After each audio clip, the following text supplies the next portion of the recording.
Simba, ambayo ndani yake pamoja na mambo mengine mengi inahusisha masuala ya mfumo wa uendeshaji wa klabu katika muundo wa kisasa, ambao pia unahusisha uuzwaji wa hisa pamoja na masuala ya kuuza hisa kwa wawekezaji. Kwa msingi huo, serikali inapenda kufafanua kwamba ilikamilisha jukumu lake la msingi la kupitia na kuidhinisha katiba ya Simba ambayo ilikuwa imekidhi matakwa ya wadau, lakini pia imezingatia matakwa ya sheria yaliyowekwa ambayo yanaongoza vilabu hivyo pamoja na sekta ya michezo kwa ujumla wake. Kuanzia hapo, wajibu wa kutekeleza katiba na kukamilisha mabadiliko yaliyopitishwa na wanachama wa club ni wa uongozi wa Simba Club yenyewe.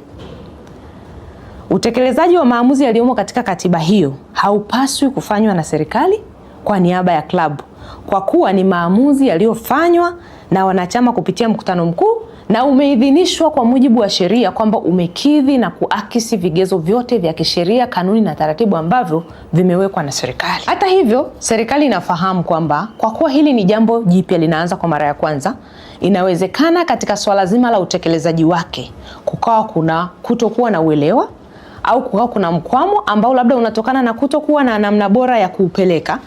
Hivyo serikali inatoa wito kwa uongozi wa Simba na wadau wengine wote kwamba vyombo vyote vya serikali ambavyo kwa namna moja au nyingine vinahusika na swala hili la mchakato wa uwekezaji, hususan sisi upande wa Baraza la Michezo la Taifa ambao tunahusika na katiba, tupo tayari kuwapokea kwa ajili ya kuwapa ufafanuzi. Naomba ieleweke vema, kwa ajili ya kutoa ufafanuzi. Ufafanuzi huo hautalenga katika kubadilisha kipengele chochote cha kikanuni, cha kisheria wala cha miongozo iliyowekwa na serikali. Itakuwa ni mwongozo wa kuwapa ufafanuzi na ushauri wa namna bora ambayo wanaweza wakaenenda katika kutekeleza jambo lao, huku wakizingatia katiba yao, matakwa ya wanachama wao, matakwa ya wadau wao, lakini bila kuvunja taratibu na sheria ambazo zimekwisha kuwekwa.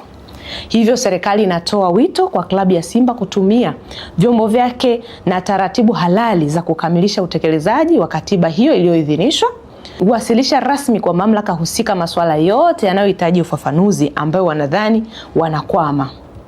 Serikali itaendelea kutekeleza wajibu wake wa msingi wa kusimamia sekta ya maendeleo ya michezo na kuendelea kushawishi na kutengeneza mazingira wezeshi kwa wadau wetu wa michezo wakiwemo vyama pamoja na vilabu vya michezo kuendelea kufanya shughuli zao katika muktadha ambao una attract maendeleo, upo kisasa, una attract wawekezaji, lakini bila kuleta vurugu za aina zozote. Wito wetu, tunatoa wito na rai kwamba wajitahidi kufanya mambo yao katika hali ya utulivu, hali ya uwazi, hali ambayo inaleta uwajibikaji kwa mustakabali wa maendeleo ya michezo nchini. Serikali wakati wote nia yake ni njema ya kutaka kuona vilabu pamoja na vyama na sekta ya maendeleo ya michezo kwa ujumla wake inapiga hatua katika muktadha ambao unaenda na usasa wa duniani, lakini huku tukizingatia matokeo yote ya kisheria.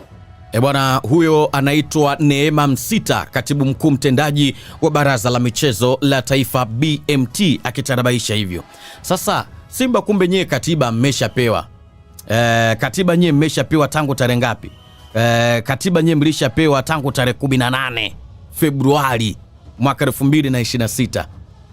Sasa hao wanachama walikuwa wanataka katiba mpya, katiba gani? Kwa sababu nilikuwa naona amefafanua vizuri hapa katibu mkuu mtendaji, na taarifa ambayo BMT wameitoa ni kwamba Baraza la Michezo la Taifa BMT linapenda kutoa ufafanuzi kwa umma, wanachama na wadau wa klabu ya Simba kuhusu utekelezaji wa katiba ya klabu ya hiyo iliyorekebishwa na kuidhinishwa tarehe 18 Februari 2026. Sawa bwana, lakini pia wanasema marekebisho hayo yalipitishwa na mkutano mkuu wa wanachama na klabu ya Simba tarehe 30 Novemba 2025 na kuwasilishwa kwa msajili wa vyama na vilabu vya michezo kwa uchambuzi na kuidhinishwa kwa mujibu wa sheria na kanuni husika. Baada ya uchambuzi wa kisheria, BMT kupitia msajili wa vyama vya vilabu vya mchezo iliidhinisha na kukabidhi rasmi klabu ya Simba katiba iliyorekebishwa tarehe 18 Februari 2026 ili ianze kutumika. Sasa nyie katiba mlishapewa tangu Februari 18 mwaka 2026. Manake hii tunaizungumzia hii Agasti, ujue hii Agasti, yaani mwezi Machi, Aprili, Mei, Juni, Julai, hii Agasti